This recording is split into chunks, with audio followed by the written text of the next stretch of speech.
Bonjour mes stagiaires, on va voir maintenant, dans le cadre de la comptabilité générale, les sous-systèmes comptables. La comptabilité, au sens de comptabilité d'entreprise, est une technique de traitement et d'interprétation de signes exprimés dans un langage quantitatif normalisé, c'est-à-dire commun à toutes les formes d'organisation de la production de biens et de services. C'est déjà vu dans d'autres vidéos. Le rôle de la comptabilité consiste à traduire le plus fidèlement possible l'activité de l'entreprise afin d'en exprimer l'évolution et de permettre le contrôle de processus de transformation engendré par l'activité de l'entreprise.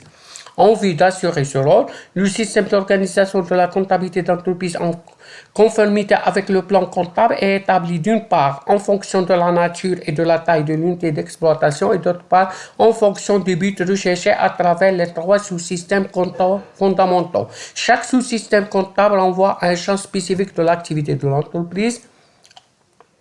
Les trois sous-systèmes comptables fondamentaux sont la comptabilité budgétaire, la comptabilité analytique, la comptabilité générale, la comptabilité budgétaire. C'est la comptabilité, on va exprimer chacun. La comptabilité budgétaire est une forme prévisionnelle de la comptabilité consistant à organiser, à chiffrer les prévisions effectuées par les différents centres de responsabilité à partir d'objectifs déterminés. L'ensemble des prévisions regroupées et coordonnées au niveau de l'entreprise permet d'établir les différents budgets et du budget général.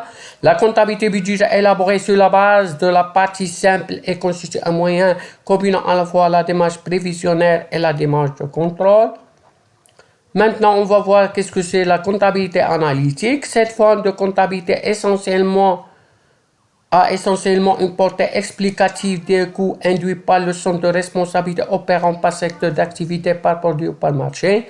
C'est la comptabilité du passé présent. Il enregistre les flux internes et décrit le processus de transformation des biens et des services depuis les entrées jusqu'à leur sortie de l'entreprise. Demain, la comptabilité générale qui décrit les flux externes. Il est à remarquer que la comptabilité budgétaire et analytique sont étroitement liées, en particulier lorsqu'il s'agit d'analyser les écarts entre les prévisions et réalisations. À la différence de la comptabilité générale, ces deux formes de comptabilité sont facultatives à une portée strictement interne de l'entreprise. Maintenant, on va voir la comptabilité générale, d'utilisation dépassant largement le cadre d'entreprise.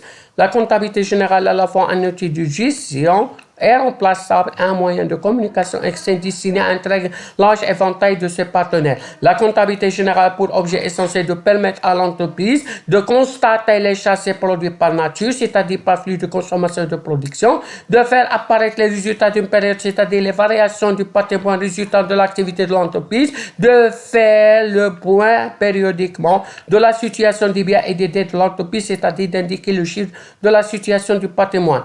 À cet effet, la comptabilité générale permet à l'entreprise d'enregistrer dans un langage normalisé l'ensemble des opérations d'exploitation courante, d'investissement, de financement et de opérations d'inventaire. Je répète, n'hésitez pas à poser les questions, d'envoyer les questions pour leur répondre, d'abonner pour recevoir d'autres cours.